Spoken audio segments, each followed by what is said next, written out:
Hello student, this is Abhishek here और स्वागत है आपका हमारे चैनल स्टडी क्लास पे। तो जैसा कि आप सब थंबनेल पर देख पा रहे हैं कि हम बात करने वाले इस वीडियो में प्रथम वर्ष का विषय समसामयिक भारतीय समाज में शिक्षा का गेस्ट पेपर। जी हाँ, 2024 में जो परीक्षा होने वाली समसामयिक भारतीय समाज में शिक्षा की, उसका जो अभी नेक्स्ट पेपर होगा, ये हमारा क्वेश्चन पेपर जो है दूसरा होगा। पहले बाल व्यवस्था बाल विकास का हो चुका है। तो इस समसामयिक भारतीय समाज में शिक्षा के जो महत्वपूर्ण प्रश्न है, 5 इकाइयों से जो क्वेश्चन आने की पूरी संभावना है, उन इकाइयों को हम यहाँ पर देखेंगे। साथ ही साथ स्टूडेंट बताना चाहूंगा कि अगर आप चैनल पर जाएंगे, रिव्यूज देखेंगे, कमेंट देखेंगे, तो भाई पहला पेपर होने के बाद सब स्टूडेंट्स का यही कमेंट है कि भाई सर आपके पढ़ाए हुए सारे क्वेश्चंस मैच किए। कुछ क्वेश्चंस ऐसे थे जो नहीं भी मैच किए, लेकिन मैक्सिमम चीजें अपने आप जो है, जो पढ़ाया गया था, जो वीडियोस में है, जो हमारे कोर्स में नोट्स में है, वो सब कुछ आया था। तो भाई आप जाके खुद ही कमेंट पढ़ लीजिए, रिव्यूज पढ़ लीजिएगा। मैं बताऊंगा तो आपको लगेगा कि बस अपनी ही तारीफ किए जा रहे हैं। तो भाई नहीं, हमारा 4 साल का पूरा रिकॉर्ड है स्टडी क्लास का। हम जो पढ़ाते हैं इस चैनल से, जो हम नोट्स मिलते हैं, वो साल दर साल और मैचिंग होते जा रहा है। मतलब स्टार्टिंग किया था तो 50% 60% मैच करता था, फिर और एक्सपीरियंस आ गया और अनुभव आ गया, जिसकी वजह से हमने और अच्छा कोर्स तैयार किया और आज 90% तक पूरा मैच कर गया है। जी हाँ, चलिए तो आप खुद देख लीजिएगा। बात करते हैं, शुरू करते हैं इकाई 1 से। जी हाँ, तो इकाई 1 जिसका नाम है राज्य राजनीति एवं भारतीय शिक्षा, इस इकाई से सबसे महत्वपूर्ण प्रश्न उत्तर जो आपको पढ़कर जाने हैं, जो परीक्षा में आ सकते हैं, उनकी बात करते हैं। तो सबसे पहला जो यहां पर प्रश्न है, शिक्षा का महत्व। जी हाँ, शिक्षा का समाज के विकास में महत्व बतलाइए। या इस सवाल को घुमा फिरा के पूछ सकता है, शिक्षा का समाज के विकास में योगदान बतलाइए, ये सवाल पूछ सकता है। फिर दूसरा, सर्व शिक्षा अभियान क्या है वो बतलाइए, सर्व शिक्षा अभियान। फिर शिक्षा के निजीकरण से आपका क्या तात्पर्य है, या एजुकेशन का जो प्राइवेटाइजेशन हो रहा है, शिक्षा का जो निजीकरण है, उससे आप क्या समझते हो। अब इस पे सवाल ऐसा भी आ सकता है कि भाई जो शिक्षा का निजीकरण है, बताया ना शिक्षा का निजीकरण, अब इस पे डेफिनेशन पूछ दिया, मतलब तात्पर्य मतलब क्या है, फिर इसका प्रभाव क्या है, इसके दुष्परिणाम क्या है, ये चीजें आपको पूछ सकता है घुमा फिरा के। अब मैं जो बता रहा हूं 100% एग्जैक्टली यही सवाल तो नहीं आएगा भाई, बोर्ड एग्जाम का पेपर मैं तो नहीं बनाता, लेकिन हाँ अपने 4 साल के अनुभव से, पूरा मटेरियल से और प्रीवियस 10 साल के पूरे क्वेश्चन पेपर सब पढ़ने के बाद ये जो सिलेबस देखकर मैं बताता हूं, तो ये जो क्वेश्चन है मैं अपने अनुभव के आधार पर, माफ कीजिएगा, अनुभव के आधार पर, एक्सपीरियंस के आधार पर ये क्वेश्चंस 90% तक मैच कर जाते हैं। सवाल थोड़ा सा घुमा के भी पूछता है, पर जिसने भी क्लासेस मेरे अटेंड की होगी, जो भी मेरा गेस्ट पेपर के वीडियोस देखता है और लाइव क्लासेस अटेंड किए, जो हमारे नोट्स पढ़े हैं, उनको पूरा समझता है कि भाई हाँ ये सवाल था, सर ने ऐसा पढ़ाया था तो ऐसा आना चाहिए, ऐसा लिखना है। ठीक, फिर राष्ट्र के विकास में शिक्षा का क्या योगदान है, या राष्ट्र के विकास में शिक्षा का क्या प्रभाव है, क्या रोल है, क्या भूमिका है, ऐसा पूछता है आपको। ठीक है, या शिक्षा और राष्ट्र का विकास कैसे संबंधित है, ऐसे सवाल पूछ सकता है। फिर विद्यालय की परिभाषा बतलाओ, विद्यालय की, स्कूल की डेफिनेशन लिखो और उसकी विशेषताएं क्या होती है, विद्यालय की क्या विशेषता होती है। ठीक है, या विद्यालय और कह सकते हैं कि विद्यालय और जो समाज होता है उसके बीच संबंध बतलाइए। शिक्षा का औपचारिक साधन विद्यालय होता है। ये सारी बातें जो ऐसे घुमा फिरा के सवाल पूछ सकता है।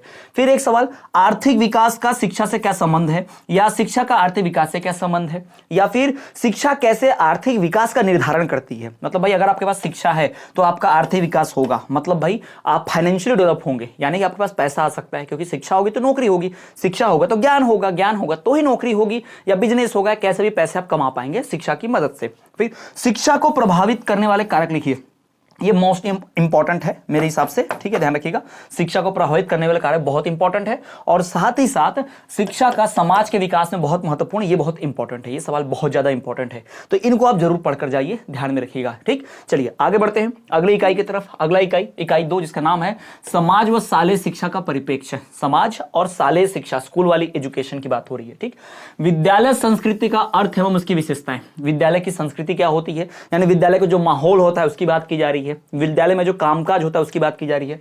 तो विद्यालय संस्कृति का अर्थ बतलाइए और उसकी विशेषताएं लिखिए, उससे रिलेटेड कुछ सवाल। फिर शिक्षा के अभिकरणों का महत्व, विशेषताएं, शिक्षा के अभिकरण क्या होते हैं, परिभाषा, शिक्षा के अभिकरण का महत्व क्या है, शिक्षा के अभिकरण की विशेषताएं क्या हैं, शिक्षा का अभिकरण की परिभाषा लिख दीजिए। ये सब कुछ आपको पूछ सकता है घुमा फिरा के, ध्यान रखना। अभिकरण के ऊपर तो पढ़कर ही जाना, शिक्षा अभिकरण पे मोस्ट इंपॉर्टेंट है। फिर सामाजिक परिवर्तन एवं शिक्षा का संबंध, सामाजिक परिवर्तन शिक्षा से कैसे संबंधित है, शिक्षा पर कैसे समाज का परिवर्तन आधारित होता है, शिक्षा कैसे समाज का परिवर्तन करने में मदद करती है, ऐसे घुमा फिरा के सवाल पढ़कर जाना। फिर शिक्षा का आधुनिकीकरण, ये सब सवालों का जवाब आपको हमारे कोर्स में मिलेगा। अभी तक आपने कोर्स परचेस नहीं किया, अभी भी 9 पेपर बाकी है भाई, तो कोर्स परचेस कर लीजिए। जी हाँ, अब हमारा जो नीचे नंबर दिया गया है उस पर आप कोर्स परचेस कर सकते हो मैसेज करके, या फिर इस वीडियो के डिस्क्रिप्शन में आपको हमारा लिंक दिख रहा होगा ऐप का, तो उस लिंक से ऐप डाउनलोड कर लीजिए और ऐप में सारा इंफॉर्मेशन है, वहां से ऑलरेडी कोर्स परचेस करने का ऑप्शन है, कोर्स पर ही परचेस करना है, वहां ऐप पर ही कोर्स परचेस कीजिएगा, वहीं पर ऑप्शन दिया रहेगा। ठीक, शिक्षा का आधुनिकीकरण यानी मॉडर्नाइजेशन ऑफ एजुकेशन, ये इस पे सवाल पूछेगा। शिक्षा का आधुनिकीकरण होने से क्या फर्क पड़ा है, क्या फायदा मिला है, क्या नुकसान है, ये सारी बातें पूछते हैं। संस्कृति हस्तांतरण का अर्थ लिखिए, है ना, यानी कल्चरल ट्रांसफर जो होता है, संस्कृति हस्तांतरण, एक पीढ़ी से दूसरी पीढ़ी, एक समाज से दूसरी समाज, एक देश से दूसरा देश, है ना, तो ये जो संस्कृति हस्तांतरण है उसका अर्थ लिखिए। सामाजिक परिवर्तन की विशेषताएं बतलाइए, सामाजिक परिवर्तन का अर्थ लिखिए। ठीक है, ये भी ध्यान रखना आपको। अब ये मैंने पहले भी ये सवाल को थोड़ा सा लिया हुआ है, तो ध्यान देना कि सामाजिक परिवर्तन मोस्ट इंपॉर्टेंट सवाल में से एक है, ध्यान रखना। फिर बालक के समाजीकरण को प्रभावित करने वाले कारक, ये मोस्ट इंपॉर्टेंट है, ये जब भी लाइव क्लासेस ली हैं, जब भी पूरे नोट्स में सब जगहों पर आपको मिलेगा। बालक के समाजीकरण को प्रभावित करने वाले कारक लिखिए। साथ ही साथ जो प्रीवियस ईयर क्वेश्चन पेपर बनाए हैं, इसके पहले वीडियो डली है, जाके पेपर चेक करोगे आप, अभी प्लेलिस्ट चेक करोगे तो आपको पेपर आपको मिल जाएगा, पूरा प्लेलिस्ट बना होगा, पीआईक्यू का प्लेलिस्ट बना होगा, 2023 की पीआईक्यू का, 2022 की पीआईक्यू का प्लेलिस्ट बना है, जाकर चेक कर लेना। तो बालक के सामाजिकरण को प्रभावित करने वाले कारक, ऐसा सवाल भी आपको पूछ सकता है, इंपॉर्टेंट है। बढ़ते हैं तीसरी इकाई की तरफ। तीसरी इकाई का नाम, इसका नाम है भारतीय संविधान एवं शिक्षा। भाई यहां पर संविधान से संबंधित बड़े सवाल आने वाले हैं, ध्यान रखना। ठीक है, तो भारतीय संविधान की विशेषताएं लिखिए, भारत का संविधान कैसा है, किस प्रकार से है, उसकी विशेषताएं ध्यान लेना। फिर संविधान के बारे में जान लेना, किसने बनाया, संविधान सभा का अध्यक्ष कौन था, है ना, और साथ ही साथ संविधान को बनने में समय कितना लगा, सारी बातें पढ़ लेना जाकर। वीडियो में भी है, नोट्स में भी है, सब देख लेना। प्लेलिस्ट चेक करोगे तो सब मिल जाएगा आपको। वर्तमान भारतीय शिक्षा नीति, यानी अभी जो हमारी शिक्षा नीति, एजुकेशन पॉलिसी है, उसके ऊपर भी आपको सवाल पूछ सकता है। और भारतीय संविधान में प्रदत्त मौलिक कर्तव्य, मौलिक कर्तव्य यानी फंडामेंटल ड्यूटीज, यानी 42वें संशोधन से मौलिक कर्तव्य जोड़े गए थे, 42वें संशोधन से, तो उससे मौलिक कर्तव्य आए थे। तो हम अगर भारत के लोग हैं तो हमारे कुछ कर्तव्य होता है, वो कर्तव्य।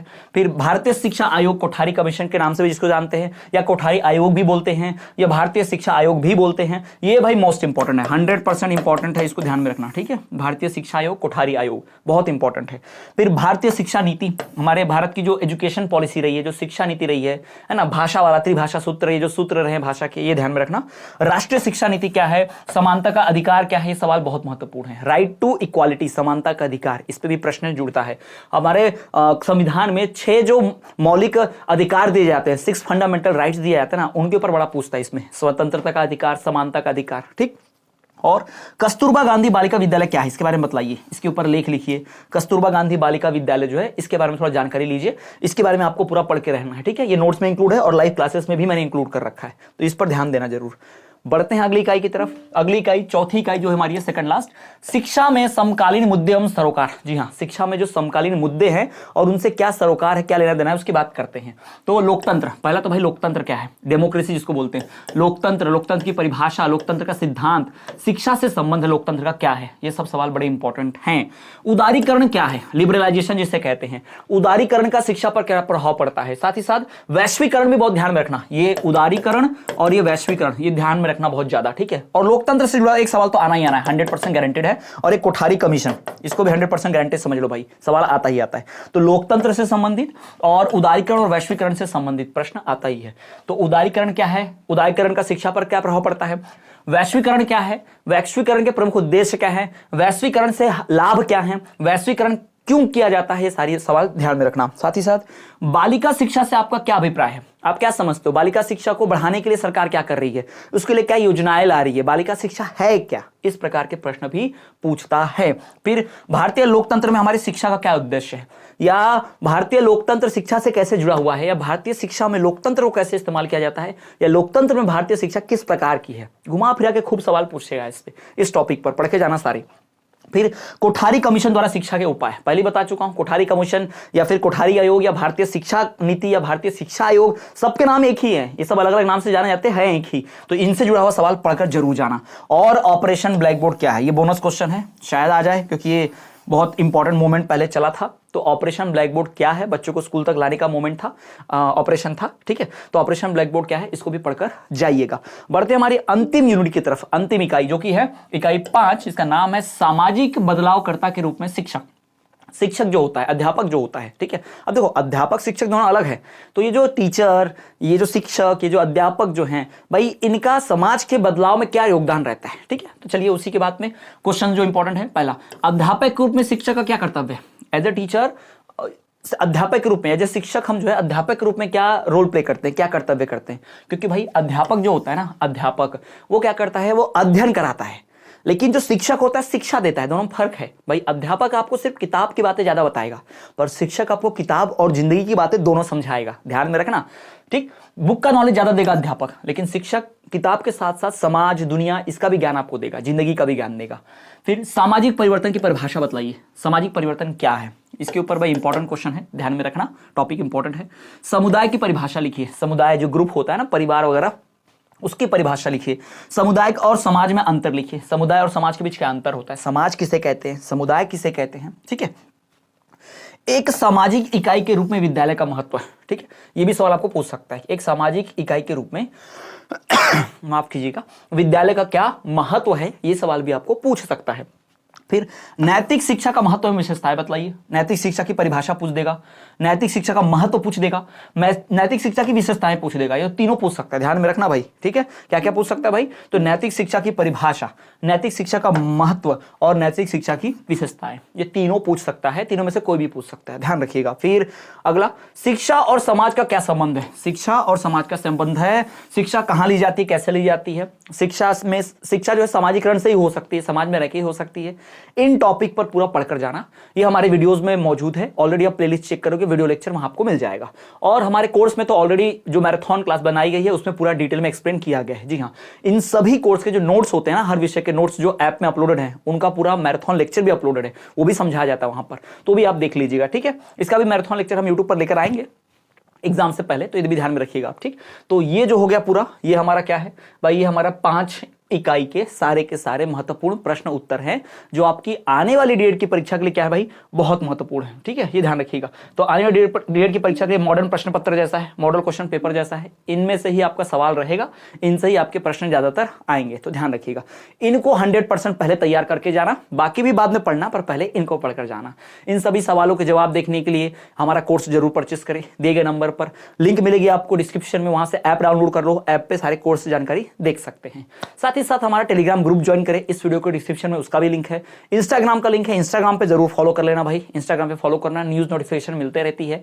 और प्रश्न पत्र का वीडियो, PYQ का 2023 का प्रश्न पत्र का वीडियो अपलोड कर दिया ऑलरेडी, जाकर चेक कर सकते हो आप। वस्तुनिष्ठ प्रश्न उत्तर का जो वीडियो है वो भी अपलोड कर दिया है, वो भी जाकर देख लो प्लेलिस्ट में, या वीडियो की लिंक मिल जाएगी, डिस्क्रिप्शन में लिंक मिल जाएगी, ठीक है। चलिए मिलते हैं नेक्स्ट क्लास में, तब तक के लिए देखते रहिए हमारा चैनल स्टडी क्लास। सब्सक्राइब करना ना भूलें, बेल नोटिफिकेशन को ऑल पर रखें, और वीडियो यूजफुल लगती है, काम की है, तो दूसरों की मदद भी जरूर करें, उन तक वीडियो पहुंचाएं। एग्जाम सेंटर पर अपने दोस्तों से जरूर शेयर करें, जो वहां पर मिलते हैं आपको, कहां से पढ़ रहे हो, तो उनको जरूर स्टडी क्लास का पता बताएं, उनको स्टडी क्लास जरूर रेफर करें। चलिए मिलते हैं नेक्स्ट क्लास में, तब तक के लिए देखते रहिए हमारा चैनल स्टडी क्लास।